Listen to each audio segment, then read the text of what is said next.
जय हिंद दोस्तों, सैनिक समाचारों में आपका हार्दिक स्वागत है। सबसे पहले मैं बात करूंगा रोज की तरह हेडलाइंस की। हाँ जी दोस्तों, शाबाश फौजी यानी सबसे तेज टैंक चलाकर विश्व कीर्तिमान स्थापित किया एक फौजी मनदीप सिंह ने, उसको करते हैं सैल्यूट।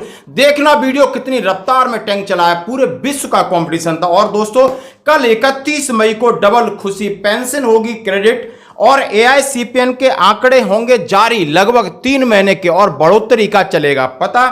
और आगे बात करते हैं कि एक्स-सर्विसमैन को आईटीआर भरना क्यों है जरूरी, और सर्कुलर 210 में किसके लिए माफी। और सेना के अंदर यदि आप एएमई और पीएमई मेडिकल कराते हो तो हो गई है सख्ताई, रहना होगा अपने आप को फिट। और खबर करते हुए साथ से सबसे पहले मैं बात करूंगा, अभी एक जाबाज फौजी हमारा मनदीप है जिसने रूस में भारतीय सेना का झंडा गाड़ दिया। जैसे आप देख सकते हो भारतीय सेना के जवान हर जगह अपना कीर्तिमान स्थापित कर रहे हैं और उसी को लेकर आपके लिए बड़ी खुशी कि भारतीय सेना के टैंक ड्राइवर मनदीप सिंह 27 मई 2024 को रूस में आयोजित world man battle tank man hours championship में और उन्होंने अपने नाम की यह दुनिया भर के प्रतियोगियों को पछाड़ते हुए शीर्ष स्थान हासिल किया है। भारतीय सेना के लिए गौरव का पल। सैल्यूट भाई मनदीप सिंह, दिलेर और जिगरा चाहिए। और वो जिगरा कहते हैं ना, एक पंजाबी बंदा होता है ट्रैक्टर भी उसी स्पीड से चलाता है। और जब उसके हाथ में टैंक था रूस के अंदर, यानी पूरी विश्व की सेनाओं का कंपटीशन था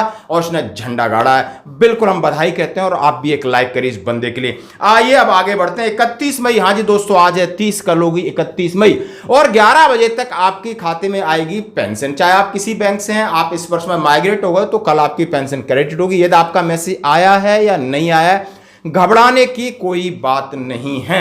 यदि नहीं आता है किसी का, 1 तारीख तक इंतजार करिए, फिर करिए संपर्क एक दूसरे से, पीसीडीएम करिए बात आखिर कहां आपकी अटकी है पेंशन। दोस्तों तो ये पेंशन का मैसेज था। और बात करूंगा, हाँ जी दोस्तों कल 31 तारीख महीने का लास्ट दिन, और क्या कह रहे हैं एआईसीपीएन के आंकड़े। हर महीने के आखिरी दिन इंतजार रहता है, क्या अभी आंकड़े जारी होंगे, क्या हमें क्लियर पता चलेगा कि महंगाई कहां तक पहुंची और उसके जो ऑफिशियल आंकड़े हैं वो कितने कह रहे हैं, 4% या 5% जैसे कि क्यास लगा रहे हैं। तो आप समझ सकते हो उसमें सीधी सीधी बात है कि 31 मई जनवरी का जो आंकड़ा जारी हुआ है 0.1% की वृद्धि हुई थी, 138.9 पर पहुंचकर 550 के ऊपर आपका डीए पहुंच गया। उसके बाद फरवरी यानी 2024 के आंकड़े जारी नहीं हुए, मार्च 2024 के आंकड़े जारी नहीं हुए। अभी अप्रैल के लिए फरवरी और मार्च के जो आंकड़े जारी नहीं हुए तो CPI-IW का डेटा जारी करने में देरी हो रही है। आखिर वो क्या कारण है वो भी स्पष्ट नहीं हो रहा है। क्या चुनाव आचार संहिता लगी है, क्या नया सरकार बनेगी तब होगी, लेकिन उन्होंने इसके ऊपर चुप्पी साध रखी दोस्तों।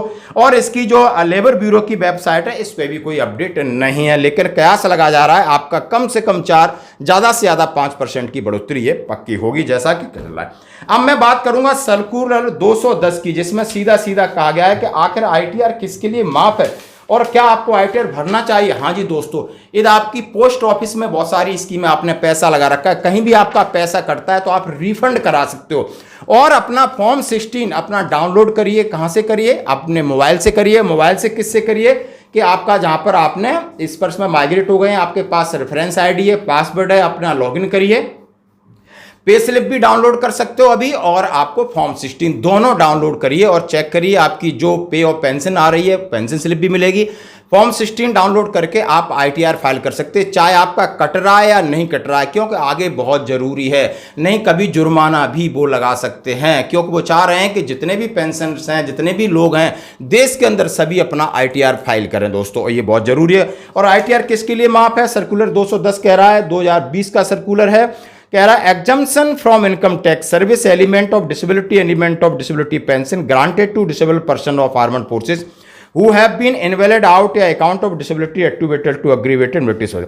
Government of India, Ministry of Finance, Department of Revenue, Central Board of Direct Taxes 6 मई 2000 एंड उन्होंने कहा है circulate wide this office number. उन्होंने कहा है कि clarification issue of the subject by the government of India, ministry of finance, department of revenue ने कहा है कि यानी जो डिसेबल सोल्जर हैं उनके लिए आप एट्रीब्यूटेबल हैं, किस कंडीशन से उनके लिए आईटीआर आपका इनकम टैक्स में छूट है, अदरवाइज सभी को अपना आईटीआर फाइल करना बहुत जरूरी है।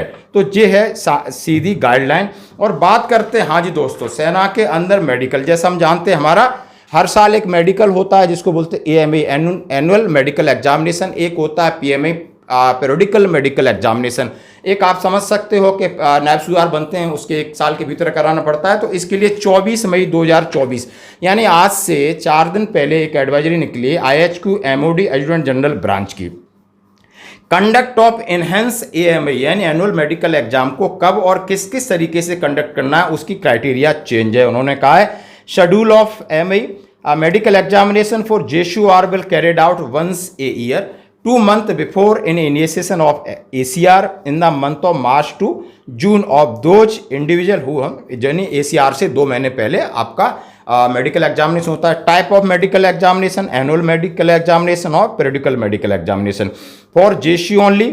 PME JSU के लिए at the age of 41 years on completion of 40 years age और within 1 year of promotion of नायब सूबेदार।